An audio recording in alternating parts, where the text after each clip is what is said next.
And so I said, this isn't your property. Don't throw your garbage on my lawn. But wait, was he dressed as a mailman? I mean, yeah. And you yelled at him anyway? It could have been a disguise. We don't know. There it is. There it is. Hey, guys. What do you think? I think it's a rocket. A rocket. Look at this guy. It's a missile, Noah. Not missile. better. Not better. How exactly did you... Yeah, under Trump, these contracts are really easy to get. Eli, where does this part go? The warhead, Heath? Top of the missile, buddy. That's where the warhead... Dude, the top? Seriously? I was just there. Well, then... So far. You gotta go back, don't you? To the top. I quit the missile. This is the worst. Come on, man. Oh, real professional, Heath.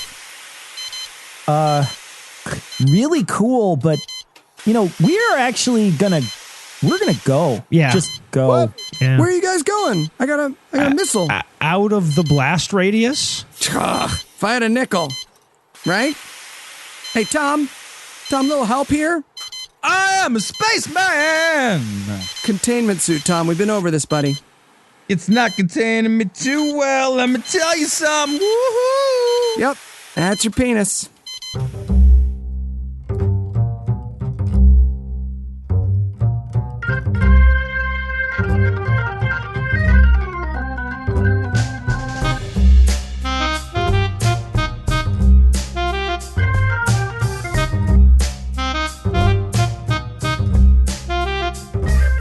Hello, and welcome to Citation Needed, the podcast where we choose a subject, read a single article about it on Wikipedia, and pretend we're experts.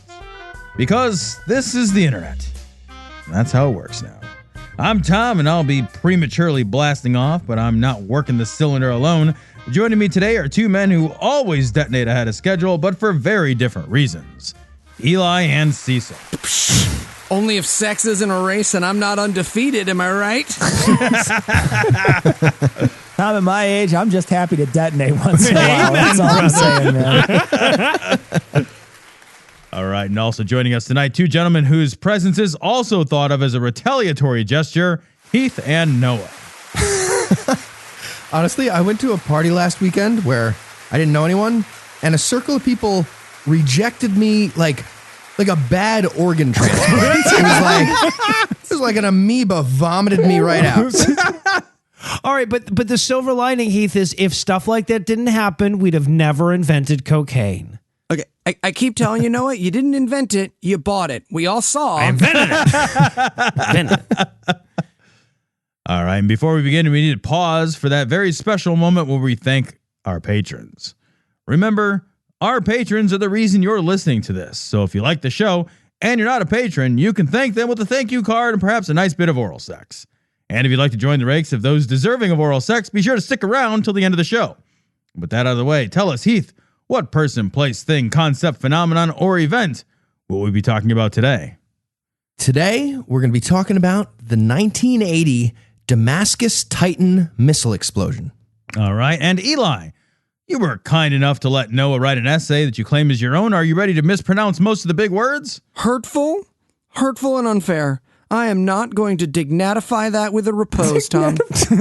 Perfect. So tell us, Eli, what was the 1980 Damascus Titan missile explosion? It's the scariest thing you've never heard of, Tom.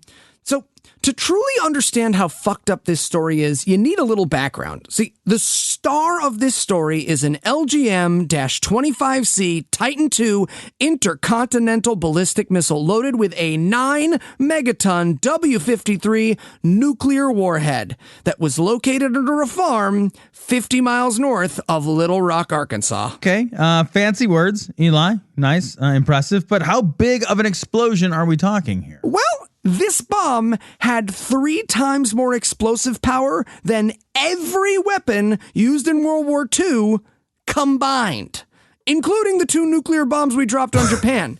If it had gone off, it would have almost certainly killed everyone in the state in minutes, covered neighboring states with a plume of deadly radioactive fallout extending from the Mid-South to the East Coast, perhaps as far as Washington. Right.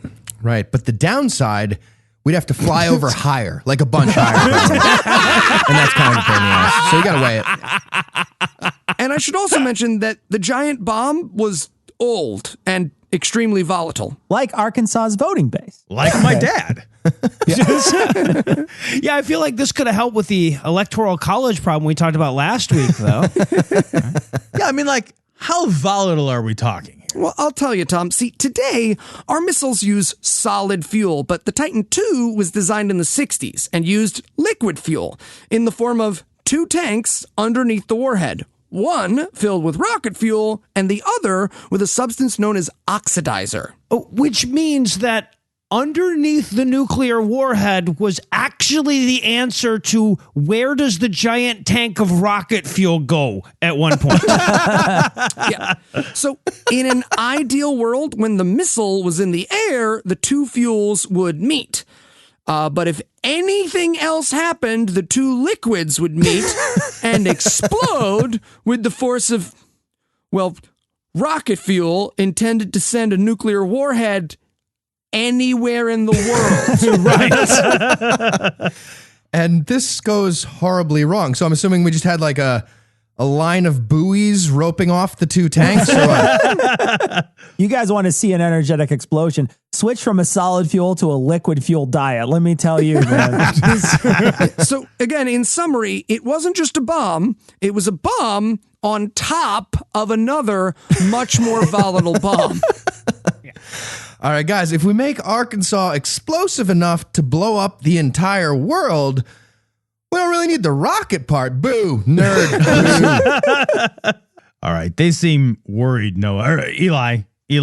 But I'm sure the fuse was like safely tucked away behind a protective paper coating. So the near extinction event happened because... Because we put teenagers in charge of maintaining the deadliest weapons in the history of mankind, Tom. I thought so. Carry on. All right. So our story begins on September 18th, 1980, when 19-year-old Jeff Blum climbed into David Powell's pickup truck to be shown the ropes on his first days on the job at the nuclear missile silo. Jesus. God. Cool. Yeah, a 19-year-old in Arkansas who does not own his own car, who wants to work next to a giant apocalypse tube on purpose. Yeah, he's crushing it in life. Good hire. Good pickup. This sounds like an epically bad first day on the job. Almost as bad as Stormy Daniels' first day when she had to fuck Donald Trump. You know? But with a much less dangerous shaft. Everyone pays their dues, Cecil.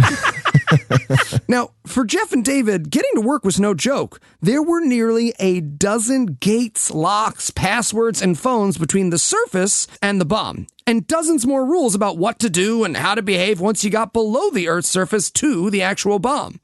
So again, like Stormy's first day when she had to sign a non-disclosure agreement and Donald had to sign that safety waiver. All right, so right away, I feel like I'd like something on an order of magnitude higher than dozens when it comes to rules around the hydrogen bomb, right? I was hoping for hundreds, thousands even. Rule number 11, when going outside for a smoke break, always smoke at least 15 feet from the Cataclysminator 9000. See, that's where you'd lose Noah. So, remember that oxidizer stuff I told you about? So, I need to convey just how dangerous that stuff is. It's a Class A poison, the most toxic category for any chemical. It could ignite spontaneously if it touched leather, paper, cloth, or wood. What? Leather? What? Just locking eyes with your boss, slowly dipping a piece of pleather into the tank. Fuck you. The Settlers at Catan board is just ashes. Bill, I told you I needed bricks, not wood. What the fuck? Right. It gets worse. The fuel could also ignite if it touched rust, or even if it didn't touch anything. If there were enough fumes and you waved your hand too fast, it could explode. All right, ready? Rock, pleather, scissors. Stop it, idiots. Stop it. What I just say. Wait, it ignited if it touched rust? What was it? Hillary's campaign message? Like, how the fuck does something like this even exist in the first place if it ignites on contact with, like, everything. Or nothing, apparently. Was this like invented in a lab full of naked scientists holding their breath all day? How? So the teams in charge of handling this stuff were called Propellant Transfer System Teams, or PTS teams. And if you're wondering how well they were trained and what kind of experts they were, that's what David Powell was training Jeff Plum to be a part of. 19 years old. 19-year-old. Oh, God. Please tell me this kid is Doogie Howser level smart. Please. Tom, he's about to go to work next to an 8-story tower of death. Not going to be Doogie Howser level smart. Not Doogie Howser. Think carnival worker without the caution. So, on the night of the incident, Powell and Plum's job was pretty routine. One of the missile's fuel tanks was low on pressure, so all they had to do was take off something called the dust cap, pump in some more liquid, and boom. Well, hopefully not boom, but that was it. That was what they had to do. Take off the cap. And Okay, put the liquid. dust cap does not inspire confidence. Like, I'd love it if dust wasn't a fear that needed a dedicated safety component for this thing. Dust cap right next to the leather filter and the paper shield and the guy yelling, "Nobody move ever." I'm just going to go out on a limb here and say that you should just like never have a routine night at the Annihilation Factory. Like just Or only have routine nights. Well, see, Tom, that was actually the problem. See, they get to the missile and their hydraulic platform was broken. So this was basically a mechanical ladder that brought them up and down the missile. And by all reports, this was a real bummer and a drag. Yeah, especially when it was next to an atmospheric CO2 chart. So it was Friday night. These guys had already been working for 12 hours, so by the time another team came in and fixed the platform, Powell and Plum were, shall we say, eager to get their job done in a hurry. See, this is what happens when you stop at dozens, people. I'm even supposed to be here today. Yeah, indeed. Because you see, when they finally got inside, they realized they'd left their torque wrench above ground in the truck, and getting it was going to be a major pain in the ass. But it was Friday night, so they decided to wing it. At least scores. All I want is at least scores. All right, we don't have the right tool. We'll just shake it open with this leather vibrator. What's the worst that? like I've always just been curious, like why is it that the jobs, the highest possible stakes, always have the longest fucking shifts? Like these kids shouldn't be stressed and tired and working 12 hours. They should be working like 3-hour shifts and be fed steak every morning, get a blowjob on their lunch break. Like, I want them calm and relaxed when working around a bomb surrounded by radioactive, precariously balanced dominoes. Hey, blowjobs worked for the Navy. So Powell, who's the senior guy, is like, don't worry about it. We can use this ratchet instead. Now, the nerds in our audience are already like, no. But if you're like me, you're wondering what the nurse from One Flew Over the Cuckoo's Nest has to do with rockets. So let me explain. I can tell you how they're different. Only one of them's going to strip. That's for sure. Shit tits indeed, Cecil. Shit tits indeed. So basically, the thing the ratchet was meant to turn fit over the dust cap they were trying to unscrew. So what they did, so they didn't have to go all the way up and get their wrench, is put that thing on the dust cap and unscrew it with the ratchet. And that, and this is very important, leaves Plum holding this socket thing. And Powell is holding this giant 3-foot wrench looking thing. And when it's unscrewed, Powell puts the wrench giant thing down, and Plum goes to hand this giant socket that fits over the dust cap to Powell, and he drops it. Oh, shit. 70 feet straight down, where it bounces against the wall and into the side of the rocket. Jesus. Okay, well, maybe if you don't build your missile silo like stage 1 of Angry Birds, it'd be a little safer. I'd feel better. Yeah, maybe. Because that is when highly explosive and corrosive rocket fuel started spraying everywhere. Hey, yeah, fine, but like, was the rocket body itself made of like aluminum foil? I mean, they dropped a socket on it and it sprung a leak. Like, did it hit right on the Acme logo? How does that? It's like hitting the Heinz logo. Yeah. The alarm for the silo's going off, and it's actually the Benny Hill theme music.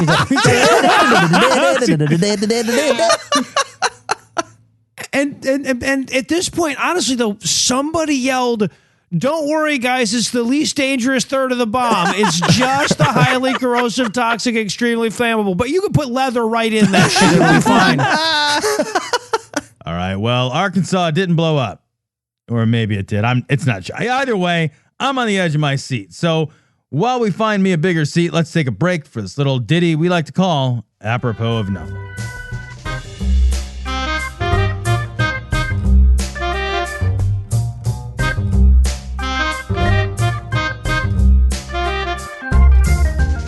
Yeah, so the next thing we do is we make sure the rocket has all the proper maintenance. Okay. So we open glass doors, we take this wrench over here, and then we use the hydraulic lift. Oh. Uh-oh. Yeah, damn thing is broken again. Happens a lot. No big deal. Just go over to this locker right here. Just put these on. Okay. What are these? They're crampons, and these are your ice axes. What are we supposed to do? Well, we're going to scale the thing. We can't just skip maintenance. All right. I'm following you. Oh, yeah, it's pretty easy once you get the hang of it. You just got to dig in. Hey, Bill, you got a light? Yep, here you go. Okay, thanks. Anything else I should know? Not really. Are we going to have to climb down? No. When we're done, we'll just we'll put on our sandpaper pants and slide down this fire pole made out of match heads. It'll be fine.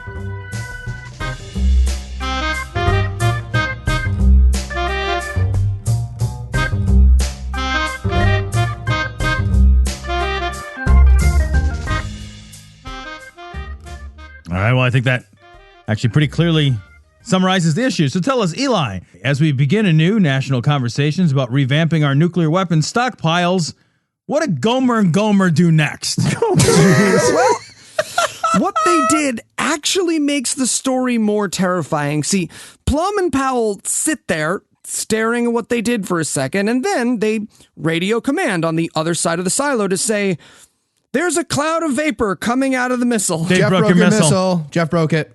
Yeah, Dave. exactly. They just gingerly place the warhead back on top of the missile. They start to whistle and walk out, but they forget that the gas ignites are both whistling and walking. Yep. Rock, pleather, warhead, shoot. Damn it. Oh, stupid.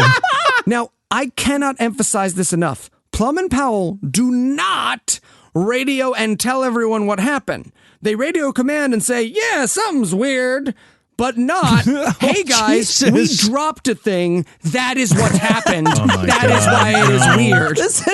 This is them trying to explain to Dad how the car got wrecked with the least amount of responsibility for the wrecking. Yes. It's like what politicians do every election cycle.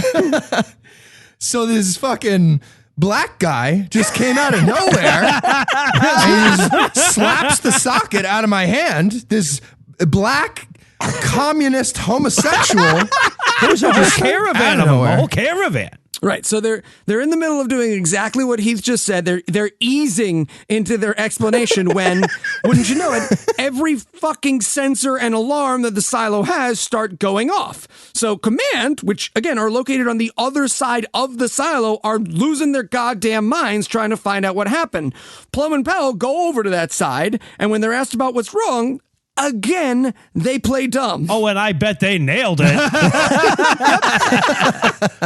They say, "We saw some smoke, but we don't know what happened." And by the way, spoiler alert, sadly, neither of them die in this story. So don't get your hopes We thought up. the smoke was just, the black communist homosexual Nazi ninja warlock on drugs teleporting away. I have no idea what happened. Yeah, I got a question. Did nobody ever tell these guys what their actual jobs were? I know this thing is shaped like a huge phallus, but I'm not sure don't ask, don't tell is the right policy in this instance.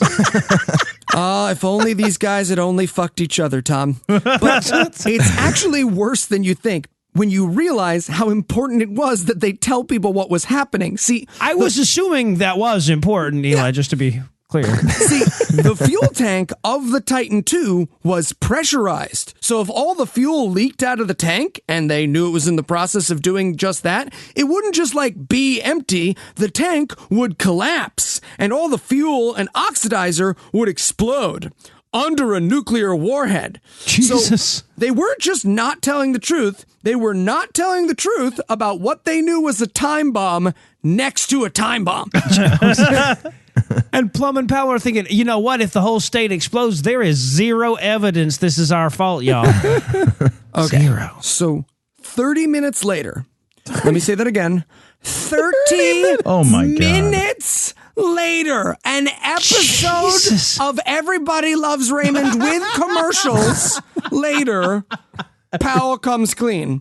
And everyone who's been running around trying to figure out whether this is a small fire in an air duct or a broken sensor on the rocket is let in on the fact that they are all sitting on a time bomb, and Powell and Plum had let 30 minutes of that time tick away so they wouldn't get in trouble. Oh my God.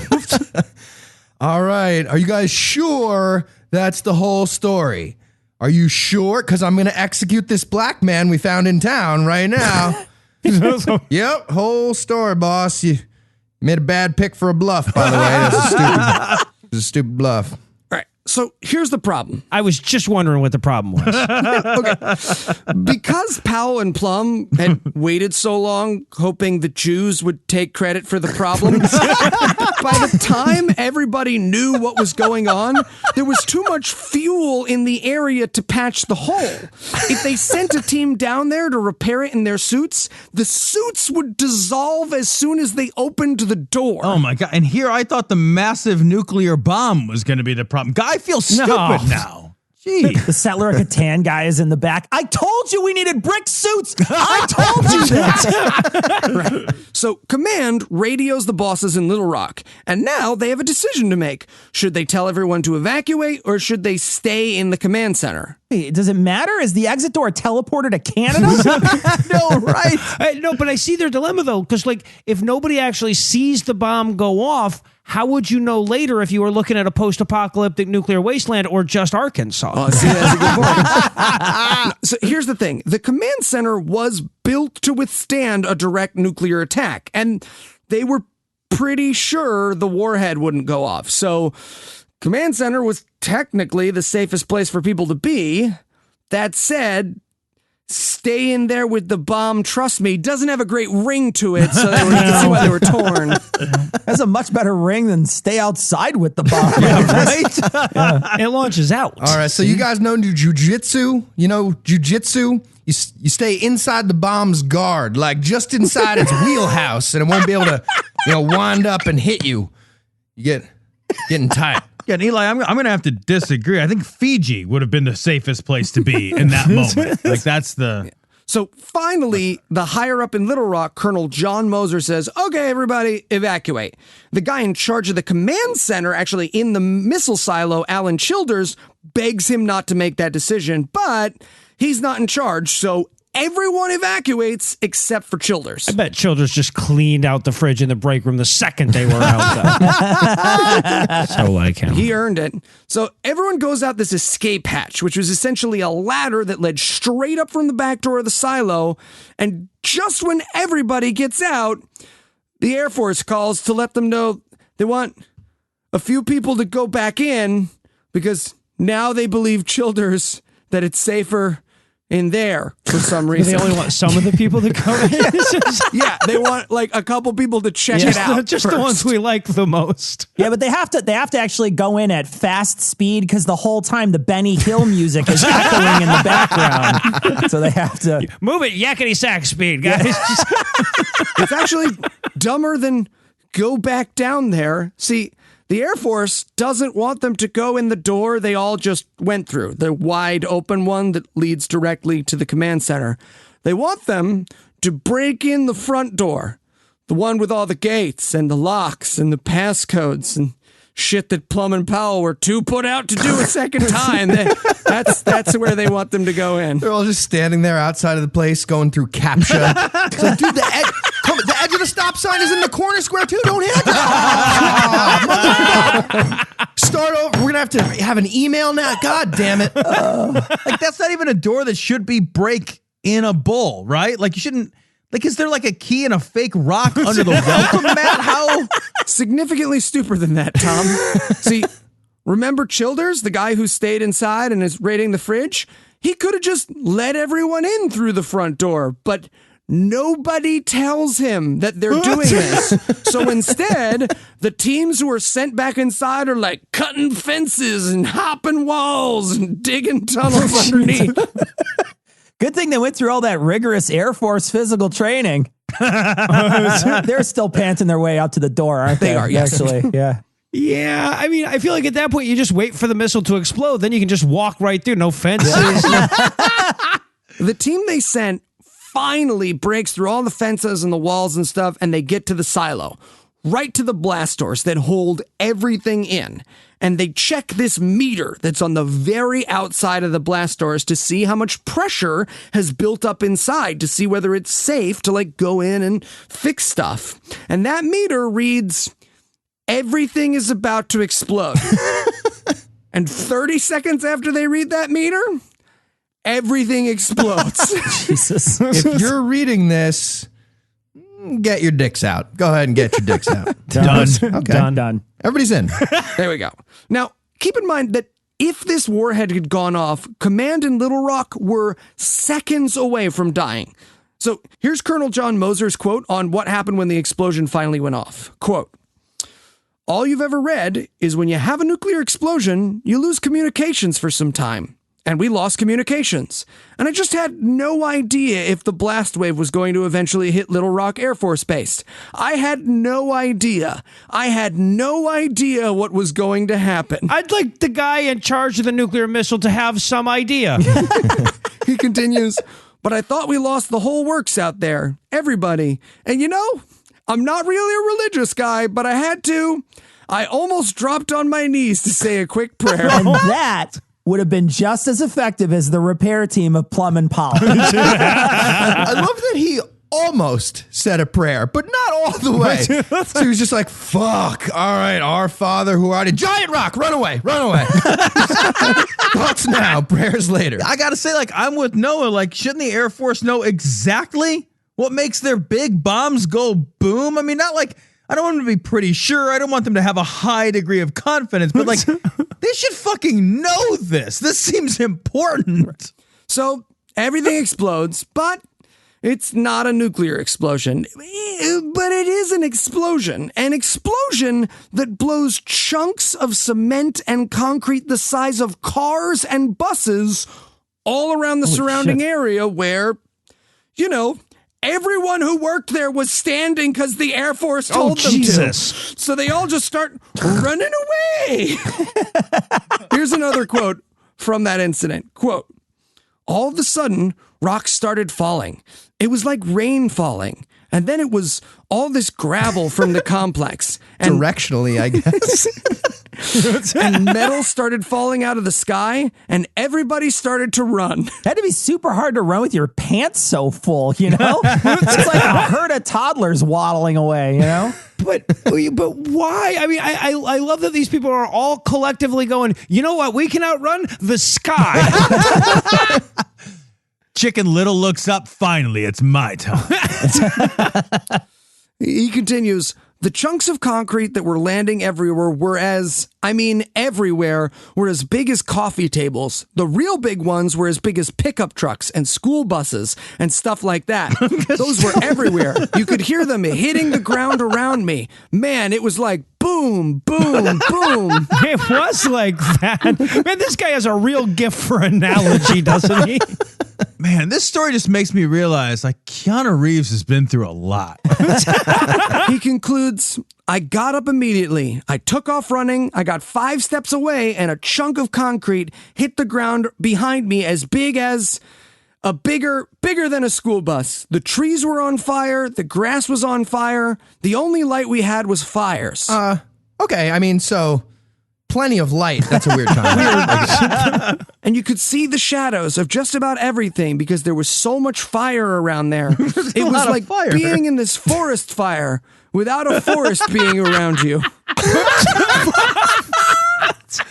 It's like a fire-breathing dragon attacking us.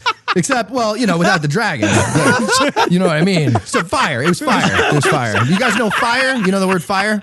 It was like fire. Familiar it was with like fire the size of fire. Like, imagine a bus fire without a bus. It's just fire. The size of that, though, in fire. At one point, this guy just looks up. They should have bombed a poet. So, absolutely miraculously, only one person was killed in this incident. A member of the team that was outside the silo when it exploded named David Livingston, who was, coincidentally, Powell's roommate. Oh, God. What an elaborate plot to get a single room, man. Jesus. You're only calling this elaborate because you've never lived in Manhattan. Yeah. It's a plot. Don't anyway. eat my peanut butter. Whatever. And if you're wondering what happened to the warhead, it did not go off and was found later a quarter of a mile away, intact and in a ditch. Bunch of disappointed kids found it when they were looking for a dead body. Yeah, and the Air Force didn't even get it back, it having been claimed under the unbreakable rules of finders keepers. It's true. So, It's true. I got that. Now, the Air Force attributed the accident to human error because it was the fault of errorful humans, but specifically the error of Plum and Powell. But many people, including Jeff Plum, surprise, surprise, blame conditions on the base instead. In Plum's words, quote, "It wasn't uncommon for that to happen. Wasn't it? For everything to blow the fuck up. Every guy that worked in those silos, this is the voice I imagine him having. Every guy that worked in those silos I know dropped a wrench or a tool at some point in his career. Every guy. And if they tell you they didn't, they're lying because there was no way to get around that. It just happened. That one went the wrong way. So down? Everyone else was dropping wrenches up, and he just got fucked on gravity that day. I mean, but did those clumsy carpenters also universally then not tell anybody that they'd punctured tanks full of rocket fuel? Because I think he's missing the point of the error. So after Damascus, employees were required to tie tools to themselves while working, and Plum and Powell were... wait, they solved this with string? Yep. Hang on a minute. They solved this problem with string? If they'd had a higher string budget in the first place. And of course, Plum and Powell were discharged, but not, from a cannon. So not a happy ending is my point. We did not fire these men from a cannon. All right, Eli, if you had to summarize what you've learned in one sentence, what would it be? An unseen benefit of disarming our nuclear arsenal is that the bottom 10% of your high school class will no longer be in charge of its safety and maintenance. God. All right. And Eli, do me a favor, buddy. Check your notes. Did Noah tell you that you're ready for the quiz now? Okay. Stop directly committing libel when we go to England. Label your yogurt in the fridge. You were supposed to read that one a while ago. Okay. Yeah. No, I won't trick Cecil into wearing friendship bracelets. Yes, I am ready for the quiz. I am ready for the quiz. I checked. All right, Eli. Which of the following, this whole thing was a false flag operation? Brett Kavanaugh is a great man, and I would like to cede the rest of my time to Lindsey Graham so he can reenact the angry warden scene from Cool Hand Luke. Ever. Never. Ever. That's you, Lindsey Graham. You sound like that. Big fan of the song. All right, Eli. Like every mechanic shop, they had a tiny, terrible, greasy fucking radio with one working speaker playing in the background when this incident happened. What was the song that was on? A, drop it like it's hot. B, you light up my life. C, oops, I did it again. Or D, we didn't start the fire. Well, this is Plum and Powell we're talking about, so I'm going to go with secret answer E. Oops, I didn't do it. Something happened. Okay, I did it. You're correct. Yay. All right. So obviously these kids were to blame for this terrible accident, and we should totally trust teenagers to work with delicate and potentially world-ending equipment. What other jobs should we entrust to teenagers? A, pizza delivery driver. B, level 4 biosafety containment suit quality control. C, nuclear missile repair technician. D, why the fuck is C real? Why is that? What? Okay, I'm leaning towards D, but I'm actually going to go with A because people outside of Arkansas could be affected by cold pizza. You need a teenager. No, that's true. All right, that's fair. That's True. All right. So, final question for you, Eli. How do I know you didn't really read the Wikipedia article about this event? Hurtful. A, it directly contradicts at least one of the facts you presented in the essay. Meh. B, there's no way you encountered the word hypergolic and then kept reading. C, the article points out that the explosion was likely caused by an arc from an exhaust fan that the response team was sent back into the silo to turn on by their superiors, and that was way too juicy for you not to have mentioned. Or D, because of the way you spelled Arkansas through your essay. E, none of the above, because I did read the article a lot, or I had it in a tab behind the porn I was watching. Did you say you read it a lot? I did. So much reading it. Oh, man. Wikipedia was like, did you write this? And I was like, no. Nah, mean. What? All right, well, that's obviously wrong. Noah wins. I don't know. All right, I'm going to go with somebody a little more meticulous next time. I think next week's essayist should be Heath. Ooh, nice. Finding about what Heath's jerking off to next week. Wild card. Yes, you will. Yes, you will. It's exciting. I'm not even going to say what it is, but it's something. It's something. All right, well, for Noah, Eli, Heath, and Cecil, I'm Tom, thanking you for hanging out with us today. We'll be back next week, and by then, Heath will be an expert on something else. Between now and then, you can listen to Cecil and I over Cognitive Dissonance, and if you have a part-time job's worth of free time, check out Heath, Noah, and Eli over the Scathing Atheist, Skeptocrat, and God-Awful Movies.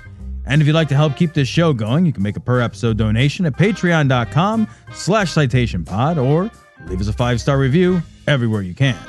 And if you'd like to get in touch with us, check out past episodes, connect with us on social media, or check the show notes, be sure to check out citationpod.com. And remember, you break it, you bought it, applies to prostitutes too. The more you know. That one hurt.